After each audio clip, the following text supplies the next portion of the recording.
Hello, everyone. Welcome back to the Lift with Sheila Robinson-Kiss, your auntie Sheila. I've got your back. And this is a channel, we've got it all: mental health, movement, motivation, and the very best relationship advice around. So thank you so much for being here.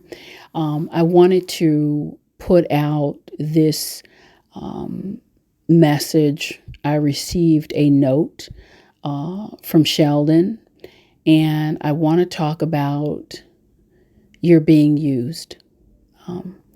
You're being used, how you can tell, and what you can do. I'm going to read just a part of Sheldon's note, and then I'm going to give some advice that it's a right between the eye kind of advice, but I think it has to be. And thank you, Sheldon. I want to support you. Thank you for trusting me with this. So here's the note. Hi, Sheila. I'm 39 years old. I have been with the man in my life for 4 years. I am at a loss to understand why everything I have done means so little. When this man travels, I watch his 2 children. When he was ill, I stepped in at his shop to make sure he did not have to shut it down. And so many other gestures, favors I can't even name. When I ask for something simple, something I need done, there's always an excuse. Time is not made. He says, I love you. He says it all the time. I want to believe him. I know this is not right. I'm just having a hard time pulling the plug. Well, Sheldon, I'm going to help you tonight pull the plug. I just want you to get a visual of there's a giant plug in a socket, and your hand is on it, my hand is on it, and we're going to pull this baby together tonight. And I'm going to say something that I don't want to shock you. I don't want to hurt you. I don't. But I've discovered in all these years, again, this is 29 years doing this work. My YouTube, my work, it's not a hobby. It's what I do for a living. I've lived my work. I've trained for the work formally. You name it, no stone left unturned. So please understand that I'm going to be direct because I feel like I need to be direct with you, and the Spirit leads me to do so. Sheldon, I believe, based on, and again, I read part of your letter. It was a very long letter, but there's enough details here that you are being used. You are being used, and it's not right. And it is the discomfort you feel. That's the disconnect and the discomfort you feel. And what we have to do with things is give them a name. We at least have to get in the ballpark, because then we can move from there. I want to share this for Sheldon and anyone who's listening who may be in the position and you're kind of scratching your head. I get it. I've been there. I've been there more than once. Okay. I've been there more than once. And it is very difficult for loving eyes to see. And if you have loving eyes on top of being a giver, givers just give automatically. Like it's what you do. You just, like pumping it out. It's easy for a true giver. Giving is like breathing. You want the best for people, you're generous, and you just give. And if you put that on top of emotions and love, and you're in a position where a person is using you, it can make it very difficult to untangle yourself. But have no fear. Have no fear. Auntie Sheila is here. And so we're going to lay this out, okay? I want to give you 3 things. I like 3, the number 3. I want to give you 3 things to think about that you know. It's a checklist that'll let you know if you're in this situation. And then I'm going to give you the cleanest advice possible on how to get out, how to extract yourself from the situation. Okay. The first way you know you're in this situation, put even more bluntly, there ain't nothing. There's no energy coming back to replenish the energy that you're giving out. There's nothing coming back. There's nothing coming back because all of life is based on truth and intention. There's nothing coming back because there's no intention to replenish you. So then the behavior follows. It's the purest form of communication is behavior. I want you to understand that. The reason why these people who engage in this usury, the words "I love you" come so easy because it's the weakest form of communication. Anyone can tell you anything, and they use this "I love you" as a crutch in the hopes that on a wing and a prayer, you will overlook how you're being treated, and with the hopes on a wing and a prayer that you will believe it. Do you see? This one is big because we've got to pay attention to the energy that is coming back or the lack thereof.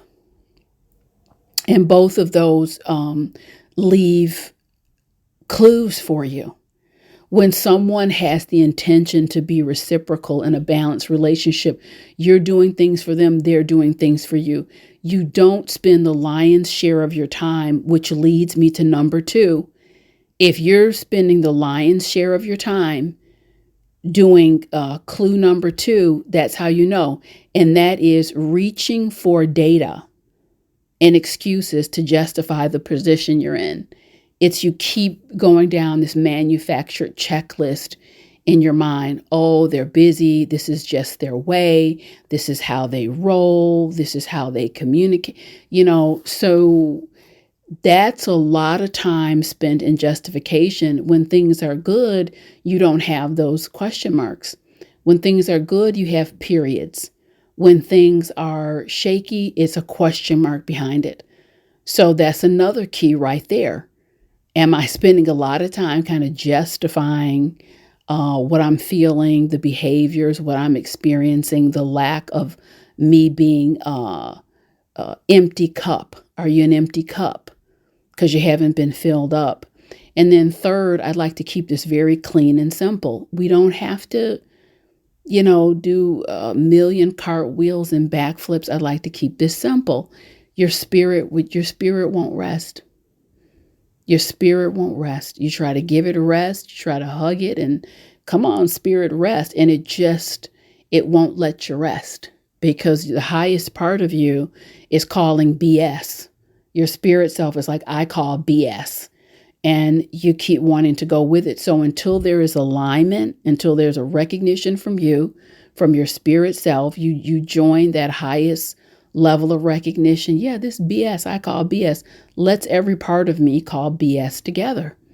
And the spirit aspect is, quite frankly, as far as I'm concerned, where God resides within us and wants the best for us. So that unrest, it is the nudge. Like, I love you too much. Not going to let you go out like this. I'm not going to let that spirit rest on you. Okay. So those really are the tall tale signs of usury. And they're just not there for you in the same way that you're there for them. It's, you have people with all intents and purposes walking in this world. I'm going to tell you, people who are selfish, self-focused, manipulative, narcissists don't have a problem in the world. There's not a blink of an eye. They will know at face value, I'm using this person. And the other tidbit I want to connect you to is I've worked with enough of these people. I've gotten very deep inside their psyche. The narrative statement within themselves is, would you look at this? I'm smarter. They're not going to catch on. They know exactly what they're doing. It's not, oh, was I using this person? They know exactly what they're doing. They believe they're smarter and more clever. If any type of consciousness creeps in there, what they will say is, this is a grown man or this is a grown woman. They're participating in this. They should know better. And so they justify it that way. Again, I've sat across from these people. I understand the psyche. I'm giving this information to you from all sides. Now, okay, what's the $1 million question, Sheila? You've laid this out. How do I back up, back off, and back away from it? You're going to be tempted to resist. Some of you will resist the simplicity of this advice. It's the cleanest advice I can give you. It's the cleanest advice. Don't focus on leaving the person. Don't focus on walking out of the relationship. That can be very difficult for people emotionally. Don't put your focus there. What I want you to focus on is pull out the energy. Pull out all that pure gold, the gold that you're spending in that relationship, everything you're doing, everything you are, all the beautiful gestures. Don't focus on anything, but you know what? The party train, like pull it out, pump. It's not even, when you pump the brakes, you're kind of preparing to stop. No, this is, you pull the emergency lever. This puppy is stopping. Like the train, I've tripped the emergency wire, the emergency brake, and it stops. And then what I want you to do, just like you're in a movie theater, sit back and watch the reaction. Watch the reaction. Let me give you some more gold here. If there ever was any good intention to do the right thing, if you have any doubt remaining, that pulling the brake will be a great awakening. Let me get off my ASS and do something for this individual, put some energy in here, and that'll happen quickly. If there was never any intention, you stopping will cause a great deal of discomfort in the form of resentment. And then you'll see this person begin to act like a rip-dang fool. And when I say that, it's acting out of resentment. It's like a little a baby. You took their pacifier or their sucker, or you closed down the candy shop when people could come in with bags and just fill their candy. And so you will know. And then just watch it unfold and let the situation, it's like a self-cleaning oven. It'll take care of itself. And see, then you'll have the authentic truth. You pull back that energy. There's no one with good intention who could sit and watch if they've been getting all the goods and the favors and the help and the support, and they watch you pull it back and stop. No balanced, decent person could say anything other than they got tired of it. I'm getting what I deserve. Now, if I want to do the right thing, you step up. If not, they move on and find someone else willing to play ball. Do you see? It's so clean, if we allow it to be clean, and we can allow it to wash over us, and say to yourself, you know what, Sheldon, if there was any crime here, overgiving, overdoing, and I just did a video on course correcting.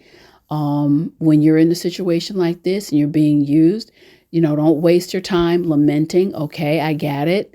When I know better, now I'm going to do better. And I get it. I understand. No judgment. You're out here taking a shot at love, want to get that situated. I cannot blame you one bit. But, we need to honor what's going on here. We need to honor it. And if you don't honor it, you're going to see cycles repeat. I know it's hard. Believe me, I give you the clinical, the practical, and the spiritual here. I'm a woman of prayer. And Lord knows I have been on my knees in prayer many a day. Father, I've gotten myself wrapped up in some craziness. Need the angels, the wisdom of the angels, your wisdom. And I'm telling you, without fail, they've never failed me. You will not be failed. You get focused, get real about it, and you know exactly what's going on at this point. Thank you, everyone, so much. Don't forget to subscribe if you're loving what I'm doing. I'll be back real soon with some more advice and information to lift your life.